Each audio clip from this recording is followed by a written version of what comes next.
Okay,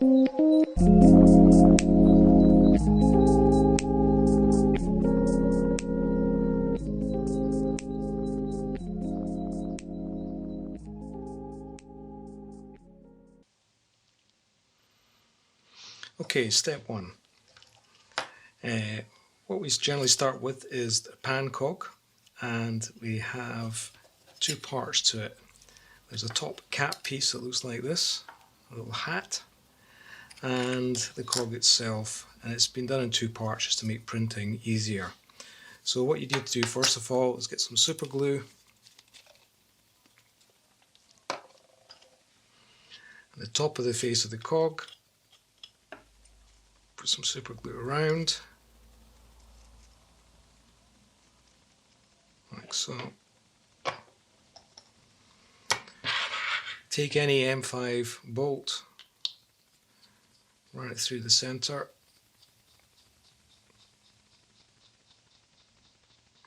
It might be worthwhile making sure these go through before you put the glue on. Then we take our top cap piece, and that just goes through here like that. Screw that on and bring the two halves together like so. Okay. Whoa! And there we go. Just an aside, when you print this cog, it's worth printing, at least 70% of your normal speed, just to make sure you get really good clean teeth on the cog. This one isn't particularly good. The one I'll actually be using is this one, which is much better and was printed much more slowly. So next, if we take a look at our main pan wheel, this has to be printed at 100%. It needs to be particularly strong because it's taking all the load of the camera gear right through it and onto the tripod or the slider. Now, I've pre-prepared this one. I can't take it apart to show you, but basically there is a small screw like this with no thread on it, which needs to go down through first and which pops out and becomes the axle on this side. Then we use the heat method to take a 5/8 to 3/8 adapter, and basically you heat that up with a small blowtorch, something like that. Would do fine. This is a kitchen one using for your creme brulees, and you take a pair of pliers, you heat that up, and it's worth testing on a bit of plastic. There's a lot of metal in that. It's quite heavy, so it'll retain quite a lot of heat and keep going through. Have a cold cloth ready to cool it off and stop it.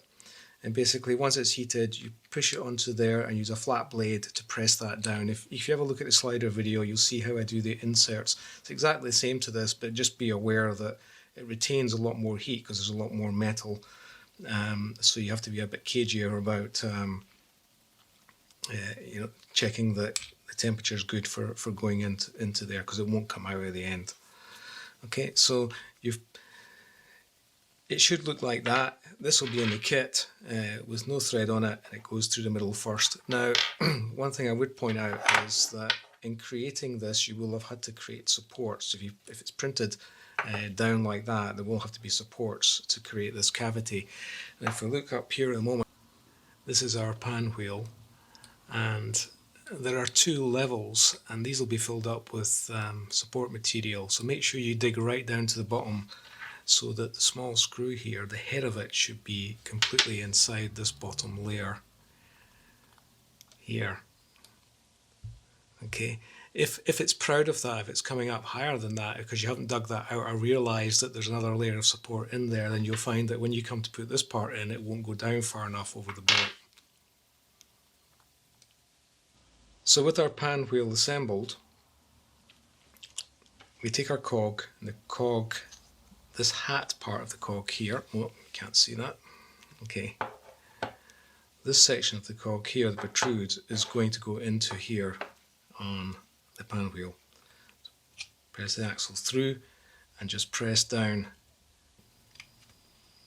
okay, and we take two of our worm screws, and these are 20mm long, M4, and these go into here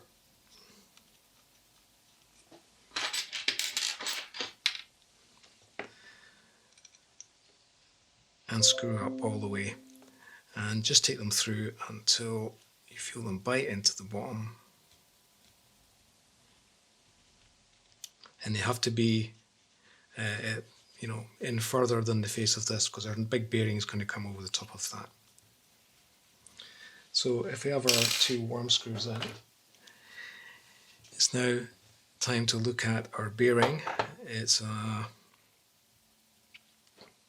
6811 2RS bearing, 55mm, I think it's 77 round the outside. If you check the spec, it'll tell you. So this bearing needs to go over the top of here. Now, it should be a close, tight fit, okay? And you may have to do a little bit of sanding on your part, depending on your printer, to actually get that to fit over properly. But it needs to go down and fit, and there should be no wiggle in there. And then our pan head should just turn nice and smoothly around on that. Next step is if we take our base. So this is the base of the skeleton, which you should have printed. I generally print these. By the way, this head needs to be, I think I've already said, but it needs to be 100%. This is only 25% full. That's enough. Okay, so if you look on the base of that, it's cut out. It should be the right size for the bearing. Now, you may find that because of elephant's foot being your first layer, often being a bit more of a spread, that your bearing won't fit in past that first layer of the plastic. So it's worth, I have tried putting a taper on the part, it doesn't seem to print. But if you take a knife, like so, and just pare around that top first layer of the plastic, you'll find, or you should find, that that bearing then can be pushed in home with a bit of persuasion into the part. You want it to be a tight fit. You don't want this to be wiggling around and loose in any way.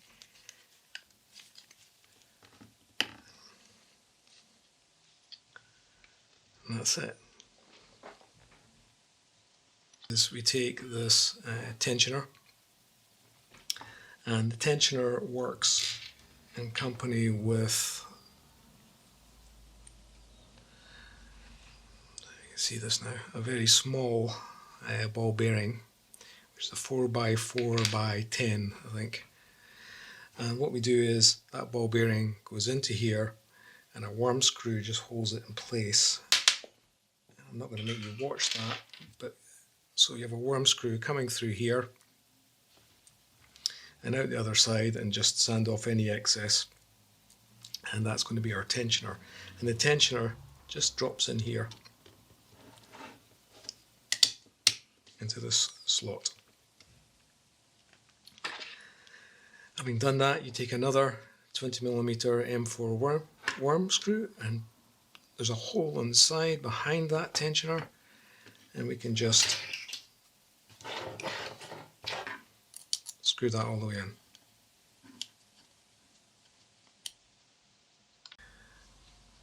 Okay, so the next step is to take our 200mm long closed loop GT2 timing belt, and that's going to fit over here behind the tensioner and round.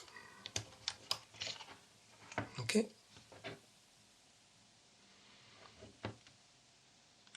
Okay, before we go any further with the base, we can put that to one side at the moment. If we take the middle section of our assembly, there's a hole inside here, and this is for inside the kit you'll find a 60mm, I think, bearing, and that needs to go down inside that hole.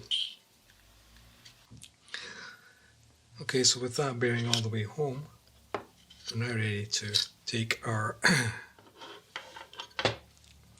Nemo 17 with the gearbox for our our tilt motor, And so this is the one with the 50:1 gear ratio, and it's quite a heavy, chunky piece of gear.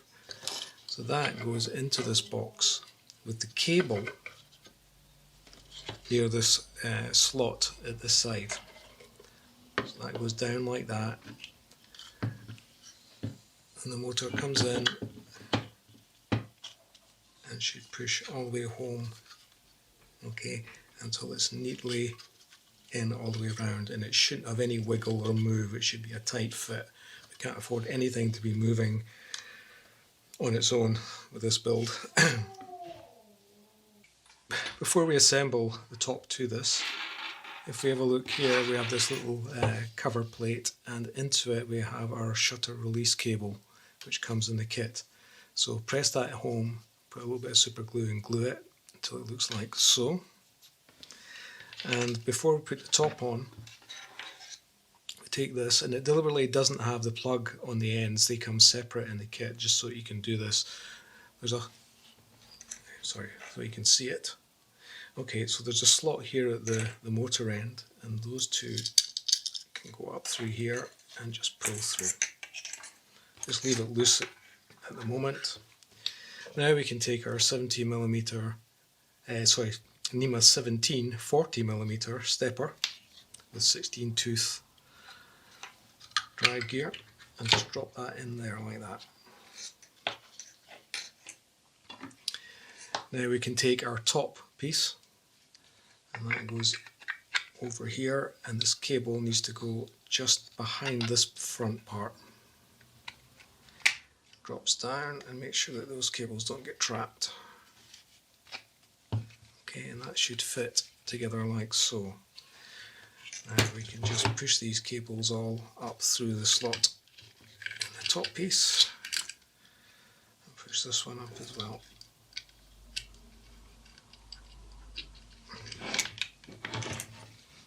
Okay, so this piece is going to go around like this. Okay, so with your two halves here, with the small boards, what we need to do first is just pull that belt around here until it's tight, and bring this cog into the gap.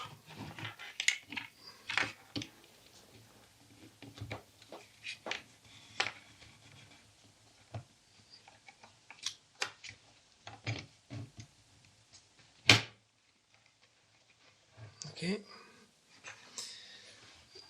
Then we can take this small board, pull the cables back through,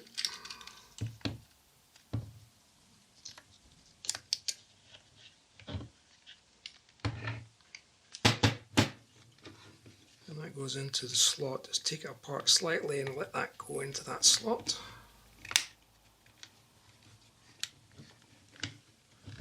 And then bring it through, and then just check through these windows that your belt is actually on the cogs and that it is turning.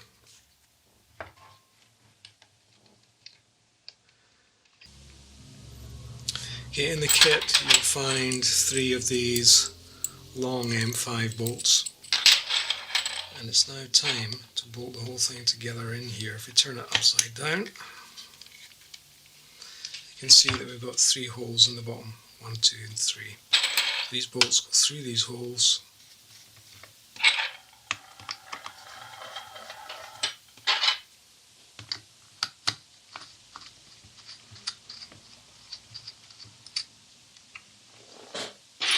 and we tighten them up.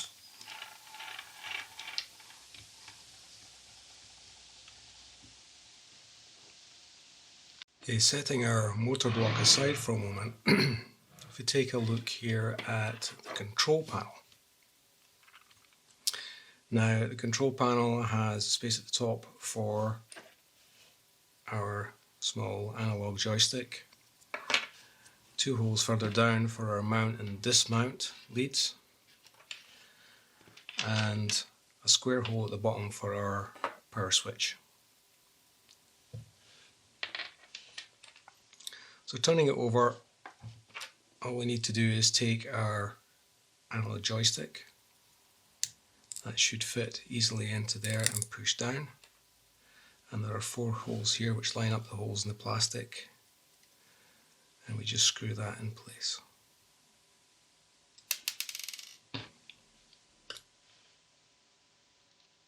Okay, the next step is to take our switch harness, and these parts all come inside the kit, and they just go into this slot here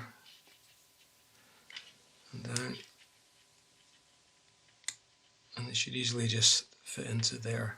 Now originally I super glued these things into place, but these little switches, they don't like super glue at all. Even if you keep the super glue off the switch, it can still, the fumes days later can get inside the switch, I think, and completely destroy it. So now come up with, you have this other little bit of plastic here which is a strap, and you see there's a small hole. I don't know if you can see that in the camera. There's a small hole here in the back of the joystick, and the small piece of plastic strap goes in, pushes down into that hole, and keep our cables either side of it, and comes down, and then there's a small hole in the end of that strap, and you just take another screw and screw it in place. It also means that if these switches stop working, you can just replace them without replacing the whole part.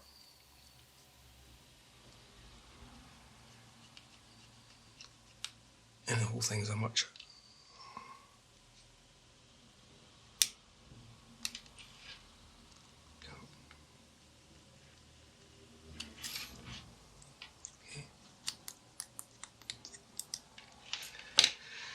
Then we take our switch and press it through the cable through the square slot, and usually these, well, you should find these are bent over in one direction. If you keep the direction of these pins facing to the left, press your switch in, and it should just press home into the plastic. Okay. So now the switch harness cable, this one here, this needs to go through, and you see there's a gap down here that takes you in behind the motor. So that gap, this cable goes through that gap. It should pop out on the other side. Okay, I think I forgot to mention, before you put this control panel in place, make sure that you have your second stepper motor cable running into here. Okay. Otherwise you won't be able to get it in after this is in place.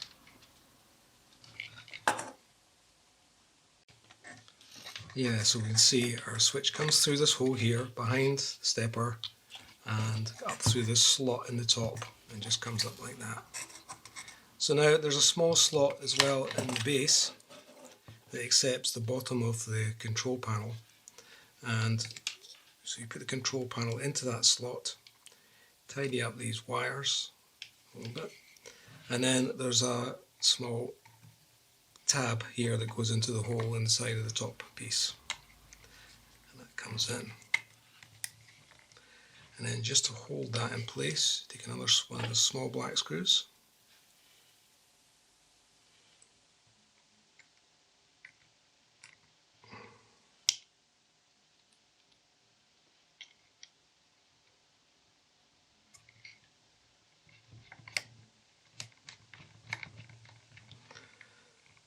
and that just keeps that in place before we put our cover on. The cover will actually come around this and hold it all in place as well.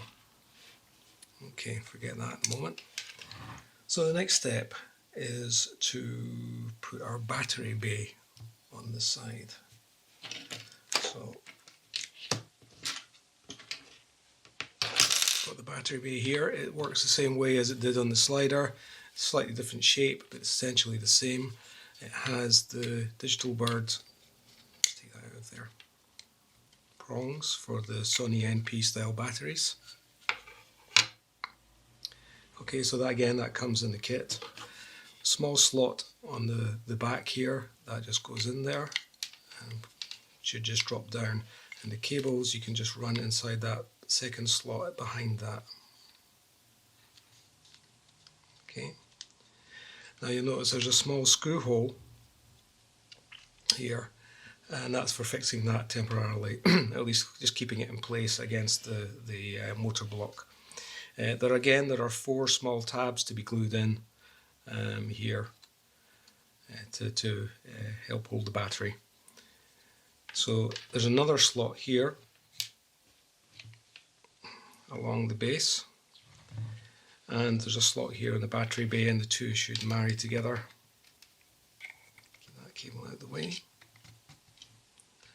The 2 halves should come flush, and then you can drive this small screw through into the motor block.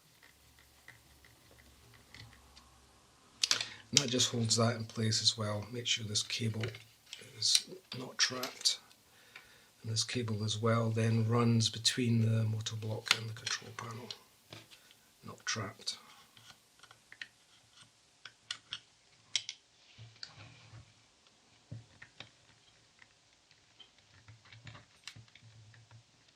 Okay. Next step is to take our lovely new ESP32 Digital Bird motherboard. These are supplied in the kit and they've been pre-programmed, although you will at some point, undoubtedly in the near future, have to reprogram it yourself with new updates, using small screws. So this goes with the RJ45 port for the focus motor towards the motor end, and we're just using 3 screws, again the little black ones, if we can persuade them to go in.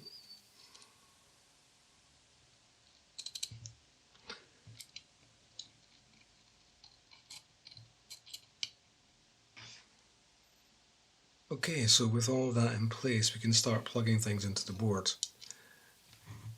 On the board here, these are our stepper driver boards, and basically this one, step 1, is for our tilt motor, so we take our tilt motor cable and plug it in here. Step 2 is our pan motor, and that comes around and plugs into here.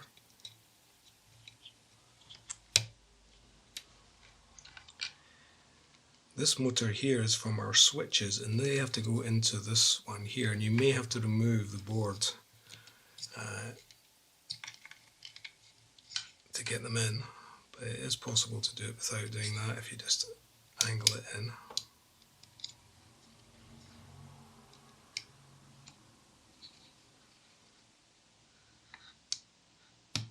There you go.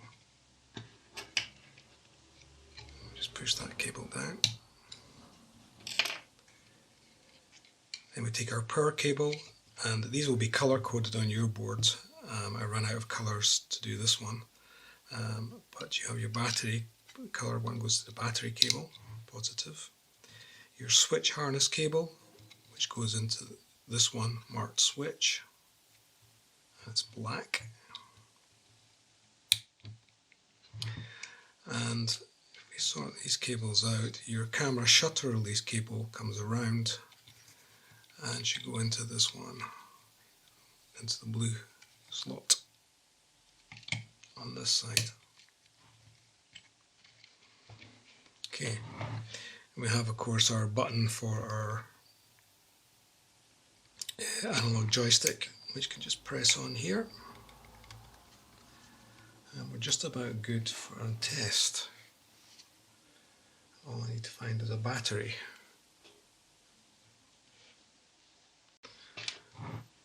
Almost forgot this, our joystick cable, and there's a long socket at the back here for our joystick to go into.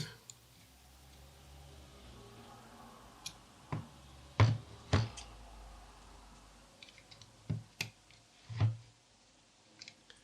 can just run around these other cables and plug into our joystick. Okay, that should be all the cables connected to the board.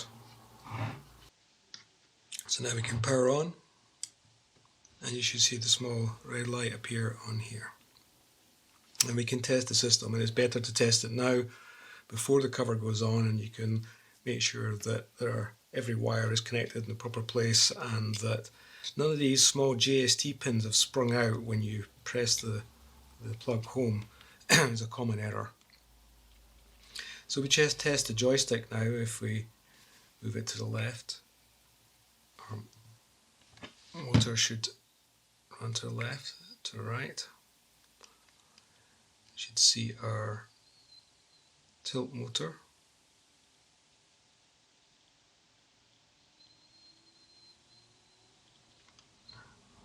In both directions.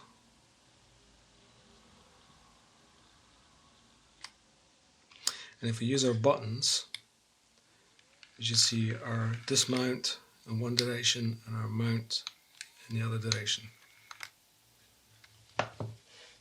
Okay, I'd like to break out the build for a moment just to talk a little bit more about the two steppers that are in here. The big torque motor, which actually both steppers are the same size, they're both 40mm long NEMA 17s. But this one has a precision gearbox on here. This one's a 30:1. The one I've just installed here is a 50:1. Now, the cables that come out of these, you can see that this one, there isn't a plug, whereas on this one there is a plug. Now in the kit there will be a cable on the basis that your stepper has a plug for your pan. These don't come in any other way than with the cables out, so what I'll provide is just the crimps and the plastic for a couple of steppers,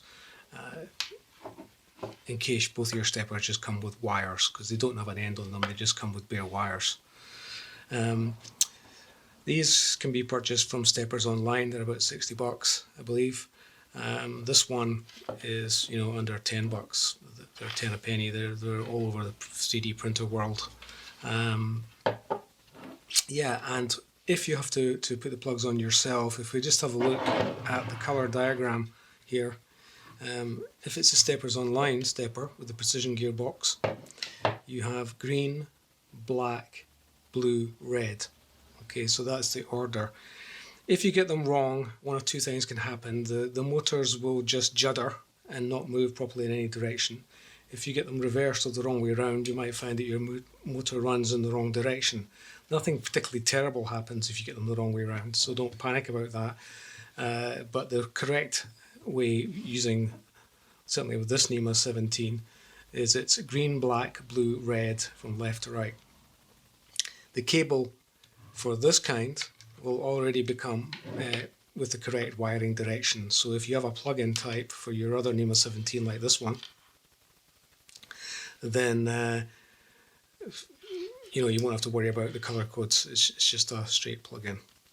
Okay, so on with the build. So we have a system now. We have our motor block set up, and we have our brains in here, and we've tested it and we know it works.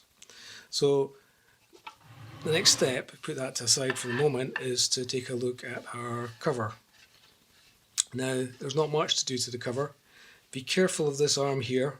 I haven't had one yet that I haven't managed to break off and had to glue back on again. They're perfectly strong once they're installed on the device, but like this pillar here has a tendency to get snapped, and it's something I can't get around. There are two holes. It will come with two holes, and once again, my favourite little magnets, the 8x3s.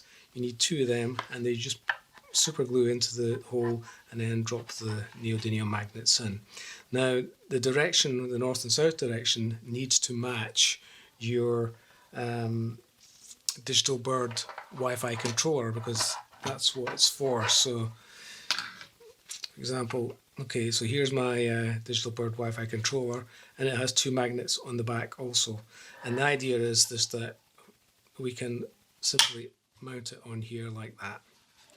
So, but what's important obviously is that the poles of the magnets work. I'm just taking it back off. The poles of the magnets match so that they attract.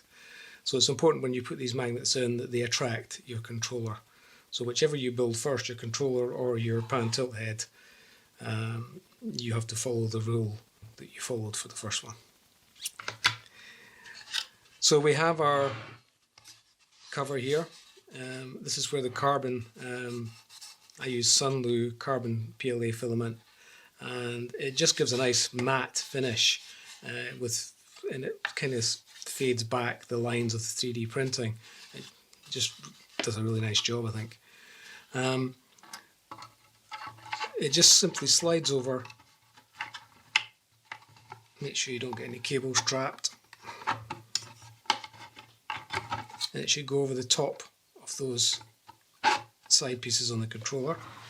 On this side, at the motor end, it should slip over those rails on this cover plate, and on the back side it just goes over the battery bay, and it should just go down quite easily and neatly like so.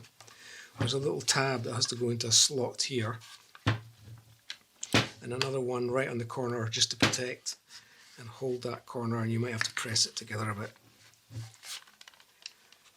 to ensure these go in.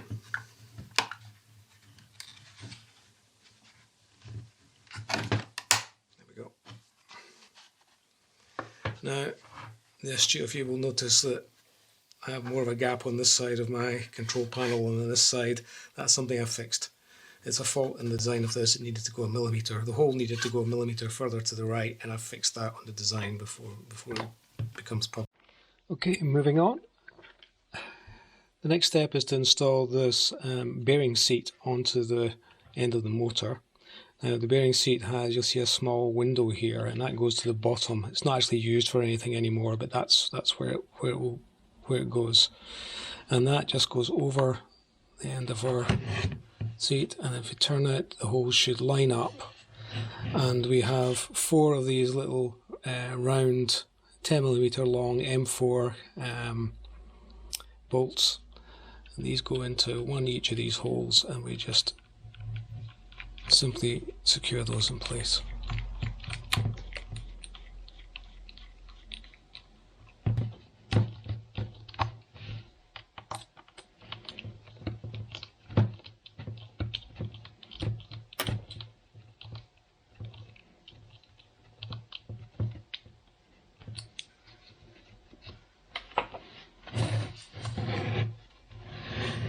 Okay. Just about ready to install the arm. First, the armature comes. We have a back plate for the arm. Here's the main arm body part, and there is a back plate that goes on here and covers up. Now, in order to get a nice smooth print on this face, I wanted to print it with that face down. And that meant printing this part, which goes on the other side, separately. So you should get a little disc with 4 holes in it. Looks like that one. And your back plate has the same 4 holes. And in the kit you'll find 10 more bolts. Now these are also 10mm bolts. That's an odd size, that one. They're M4 bolts. They're 10mm long, but they're barrel headed, if you like, straight out, not the round head like the ones that went in here. So typically you can glue that in place, or you can just screw through, and I'll show you how that works anyway. We'll not glue it just now. Different size.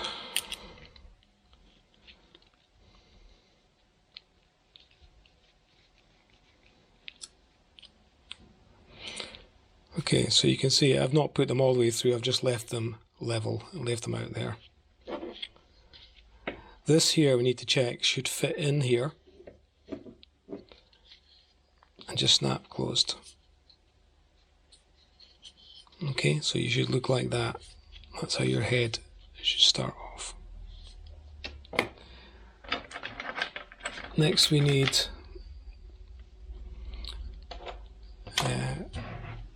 our flanged coupler. Now yours may not be blue, it may just be silver. It's impossible to find one of those for the 8mm with a keyway, which is on those motors. So what I've had to do is modify it by just cutting a small slot in there. The alternative is, that's what I'm assuming I'm going to do when I supply the kits anyway, is cut a small slot in these. But it's also easy to pull that keyway out of the motor, and it actually leaves, if you have a look at the other motors, it looks like that. So first we need to install the coupler. It has two small grub screws and the keyway. In this case I need to mount it on here. It just goes on the end of the motor like so. Okay, and it should go with the spindle just below the surface. Then we can tighten up the two grub screws on the side like so. Find the other one. Like so.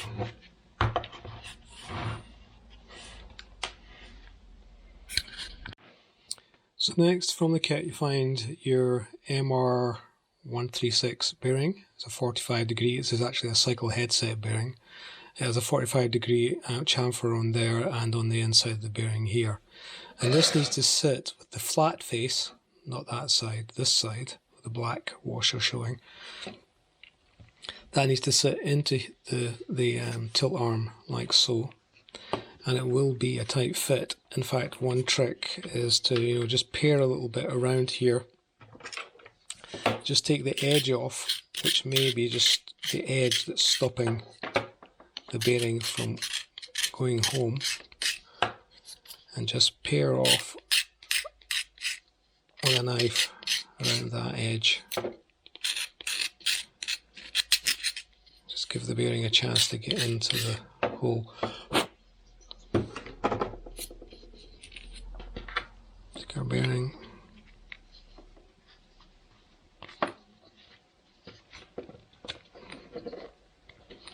It may take a little bit of force. Put it on a desk. I'll take this out just now. It's not a good idea to flip those. You may want to put it on a desktop and just a good bang. Let's force one side in.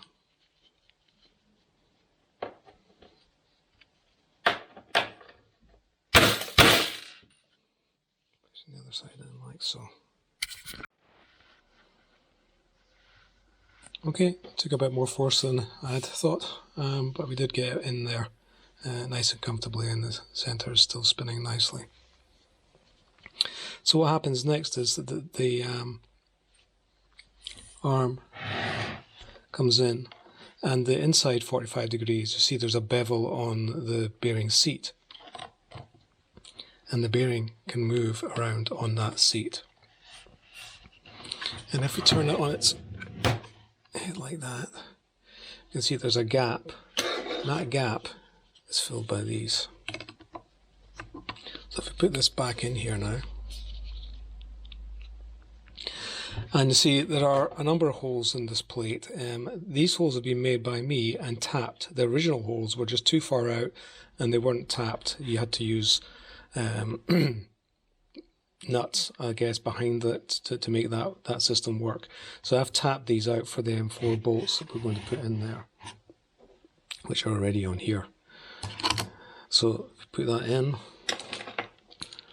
and find a hole position. And we should be able to screw all the way through.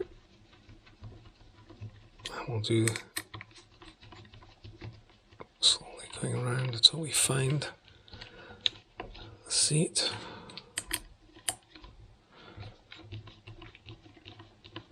For each one.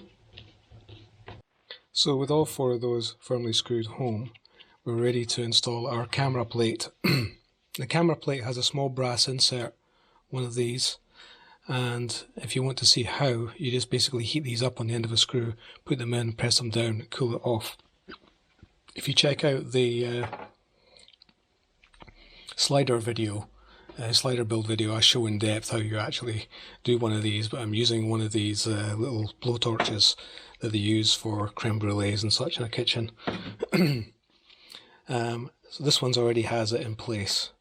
So this is, with this we also require two of these long M4 bolts, and I can't remember how long those bolts are, I'll tell you in a second.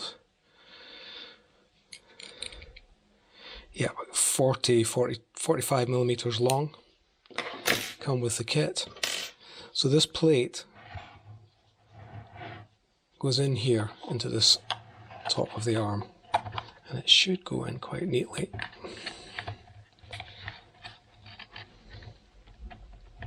There we go.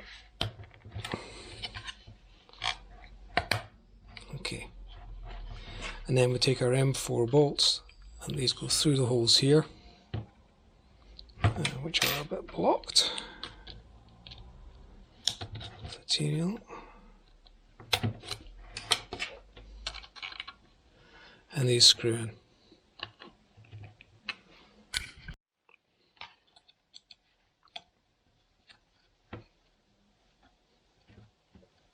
So you can see that we're not simply relying purely on the plastic for the strength to support our precious cameras, but we also have two stainless steel bolts that run the full length of this inside here and come back tied into quite a substantial block of plastic, which is the tilt arm itself. So it will carry a fair load before any kind of catastrophe. Okay.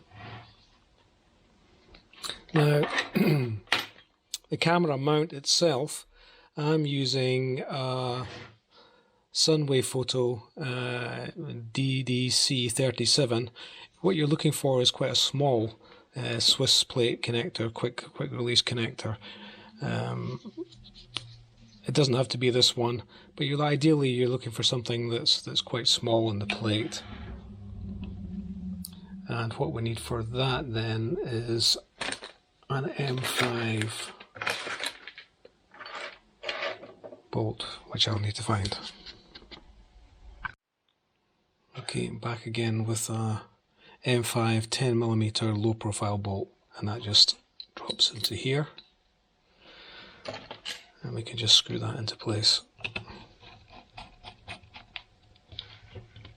on the camera plate. Okay.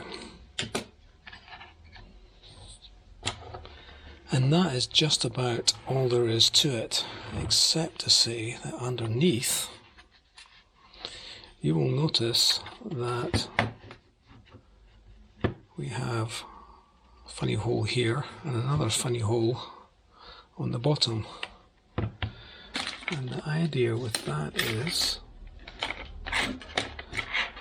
you will also find in the kit another M5 low profile bolt. This time I think it's 55mm long, and that should be able to drop into there.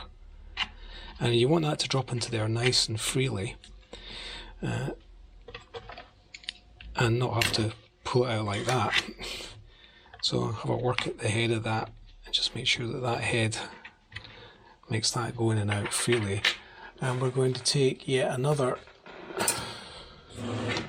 of my favourite magnets, and that little magnet gets pressed into this little slot here. You may find you have to dig it out.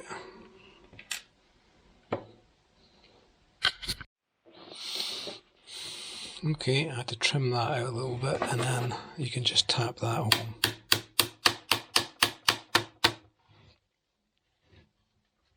Okay. So now when we take our M5 bolt, it goes in there, it just gets caught by the magnet so that it won't fall out.